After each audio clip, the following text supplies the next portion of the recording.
Welcome to Module 6 for our second and last objective that we're going to be reviewing in this topic. Some surface modeling, we finished talking about what it is before in the previous objective.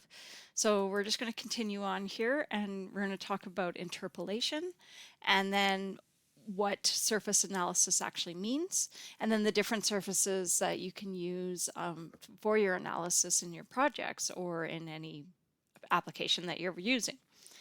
So what is the best interpolation method to choose? Well, to be honest, there's no perfect interpolation technique.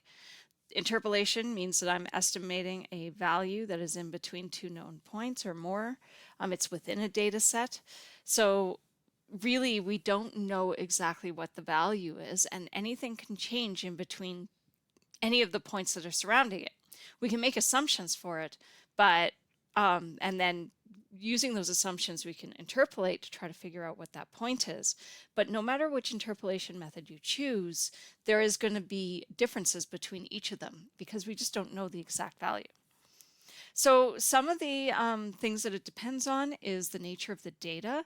So sometimes like the numbers, how the numbers are distributed, the accuracy of the numbers, the statistics of it. So is it normally distributed when you did the measurements? How many measurements? Is there redundancy? That kind of thing. So that's one of the things that when you go to choose, you got to look at your data first. Also, you have to look at the data quality of it. So again, how much do you trust it?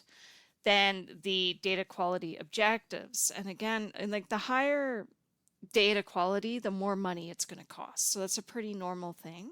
So when you're trying to look for your interpolation method, keep in mind the cost as well, because if it's a high cost project, then you're really going to change what you're using for an interpolation method rather than using something really quick and easy that just gives you a general estimate. So another thing to look at is what operations you plan to perform with the grid.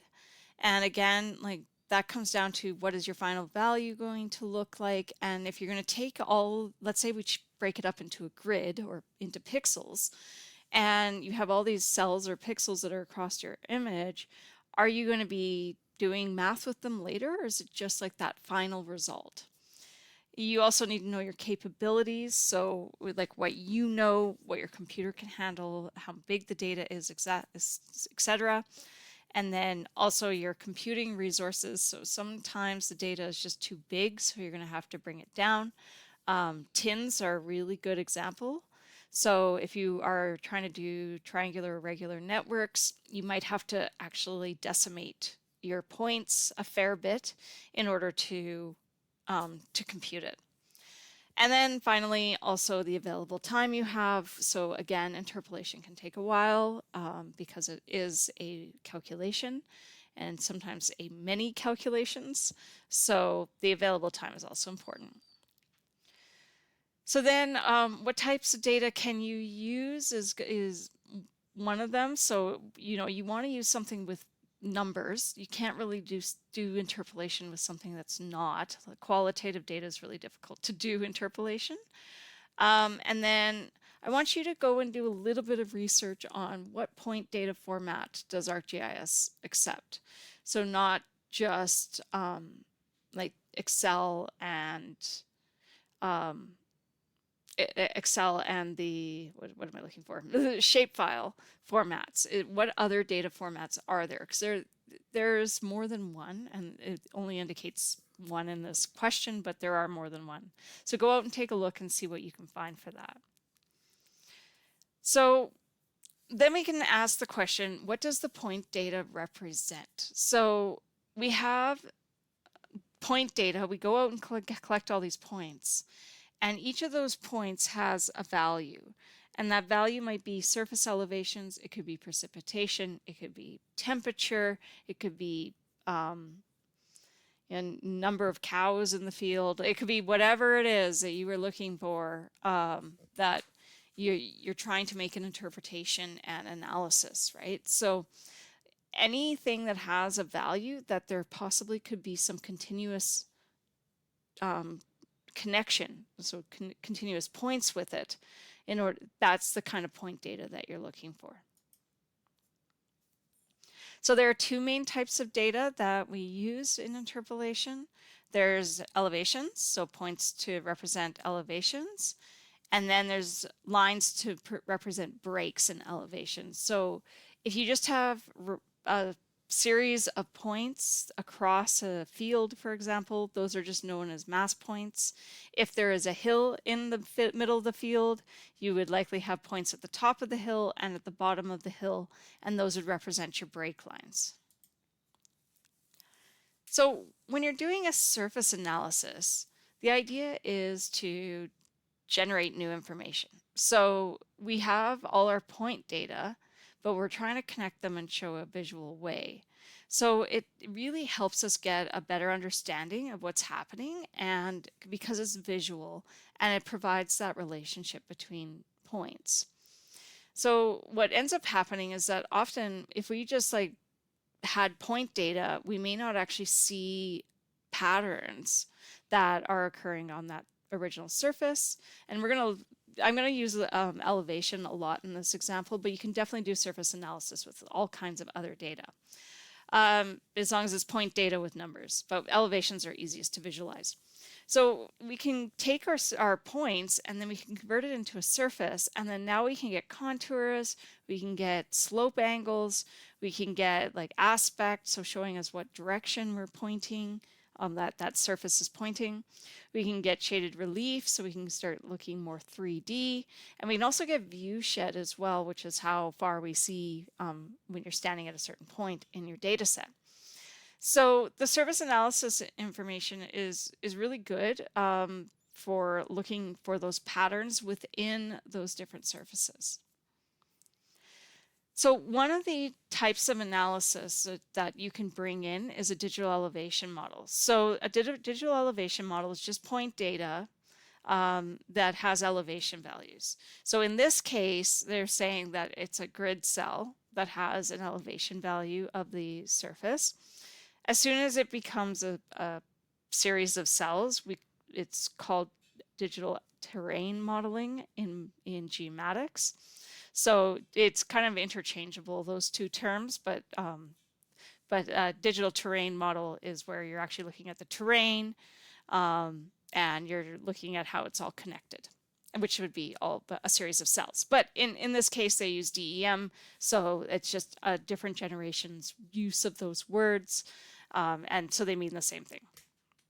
In Canada, in the US actually, they mean the same thing. But in Canada, we just refer to it as DEM if somebody requires us to. So, and anyway, so that's I've already talked about that in the past, but so the grid cells here, it shows that it records the elevation of the surface, it creates a raster, and we have continuous data. So here we have our terrain model that we can actually see something. Here's a little bit zoomed in, and you can see the transition amongst all the pixels.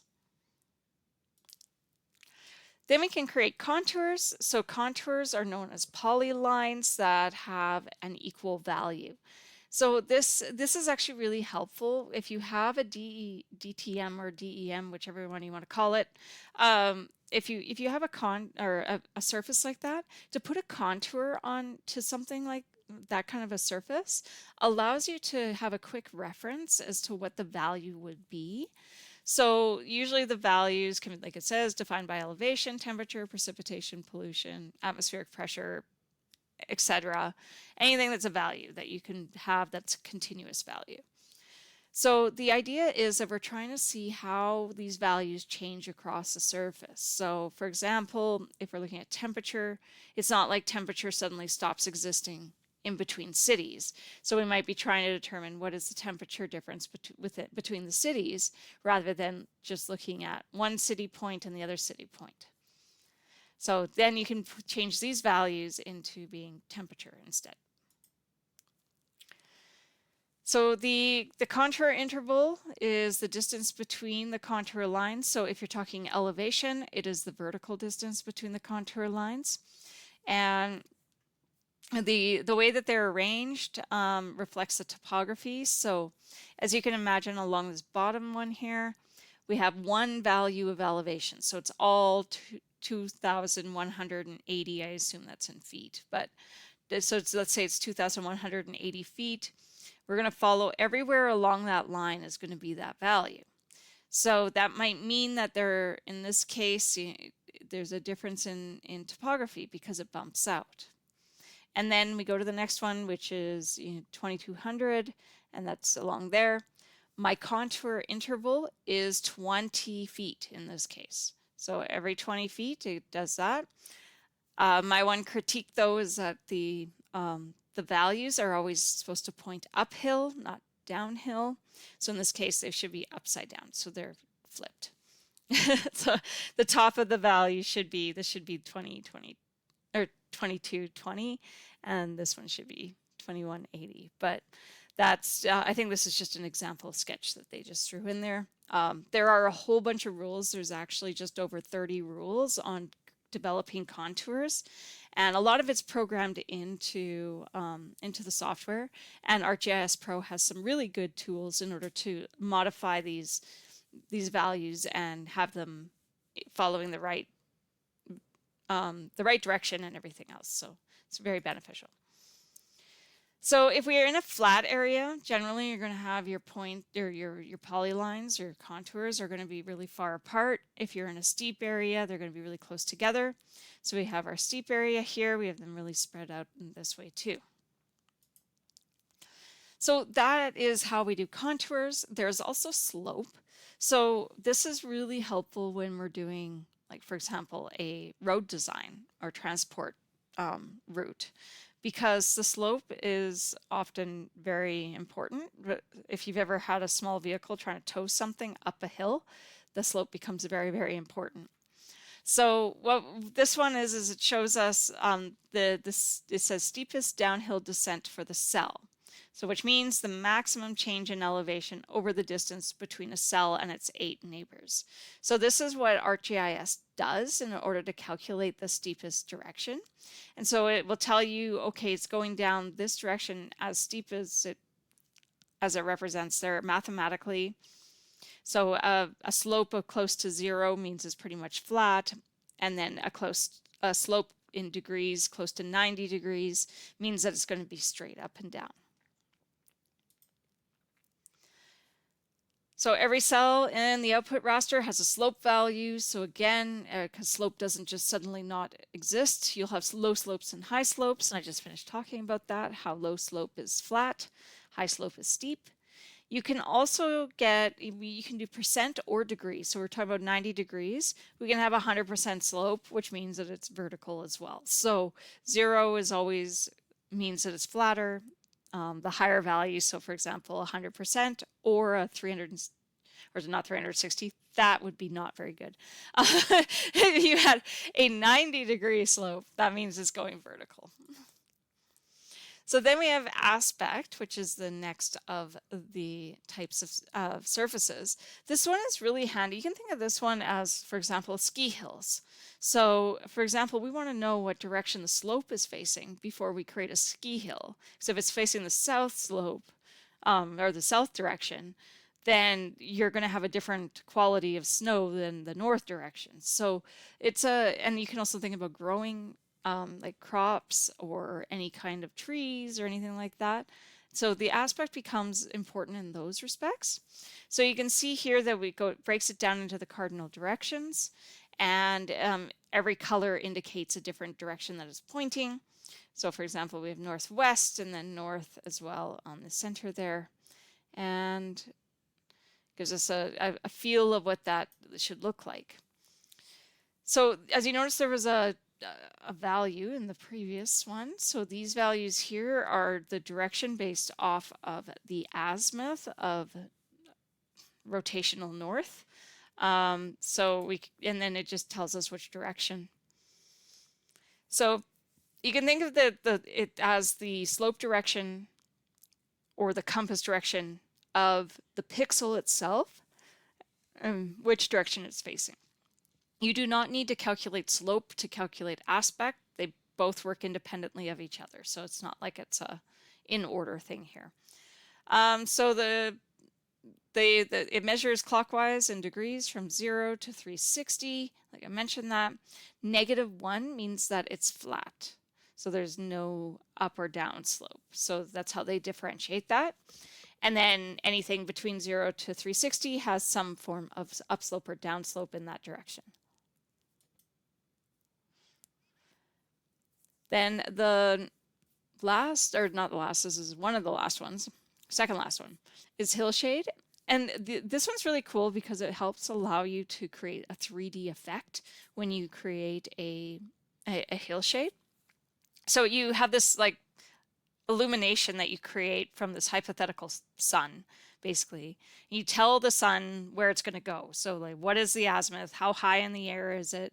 And that's going to change how the shadow forms. So we get this light that's cast onto a face, like a hill or different objects, and then there's going to be a shadow cast. So what this does is it calculates the illumination value of each cell in the neighboring in relation to the neighboring cells. So it's like, how bright is it versus like where there's going to be shadow or there's going to be no illumination. So like I mentioned, it uses azimuth as one of the parameters that you would put in. And so this is the angular direction of the sun. It's measured from the north, like so rotational north from 0 to, and it goes 0 to 360. An azimuth of 90 is to the east. So we use geographic values to this. We call it geographic angles. And it's just because 0 is what's north, and then you go around with the y-axis. Generally, it defaults to 315 degrees northwest. I'm not sure where, like they must be pretty far south to get the sun there. In Calgary, 315 degrees is like midsummer at night, like as it's going down. So I generally change it to so that it's on the south side of everything. So at least I can get a feel for like what the realistic value would be. So usually around like 180 or a little bit off of that. So here is our figure that we've been working with here. So by default, the shadow and lights are shades of gray. And then it just goes from the values of 0 to 255, or actually it goes from 0 to 254. It goes 0 to 255 because it's supposed to go from 1 to 256. So it just shows that it's an increasing value from black to white. These values of 0 to 255, those are known as digital numbers, and they are just associated with like any photo that you would take, any image. They're a totally non-represented value in terms of physical value, but they are like a placeholder and scaled based on the color models. Then the last one we're going to talk about is a viewshed. So the cells of this one of an input raster can be seen from one or more observation points or lines. So what we do is we take an observer and we kind of put an observer in a certain spot, and then we say, what can you see and what can't you see? So this is helpful if, like, again, if you're trying to create like a ski hill or something, because you want to know, can I see that from my point of view where I'm standing? So if I'm down in a valley, can I see it? If I'm over here, can I see it? Am I over here? This does not take into account trees in the way or like obstructions in the way, but it takes into account the landform. So anything that's visible by the observer is given a value of 1, and anything that's not visible by an observer is given a value of 0. This is also another helpful one to use if you're going to look at like urban animals, because then it's like, well, you know, if I come up over this hill, am I going to see like a bear that's in the city? So that's another thing that you can use it for. So here's an example. Shows you based on the slopes again about like where the elevations are. You have your person right in the center there, or your view, and it shows what that view can see from that point.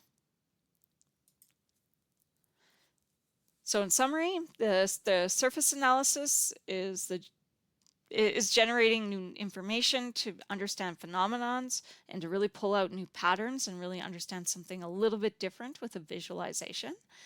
The surface analysis techniques that I covered here are contour, slope, aspect, hillshade, and viewshed. And so feel free to check those out in ArcGIS Pro, so you can go to their pages and check it out, because they've got some really good instructions on how to generate them and the different types of interpolation techniques. So this will be assignment 4, and there's references, and that's everything. So I'll see you in module 7.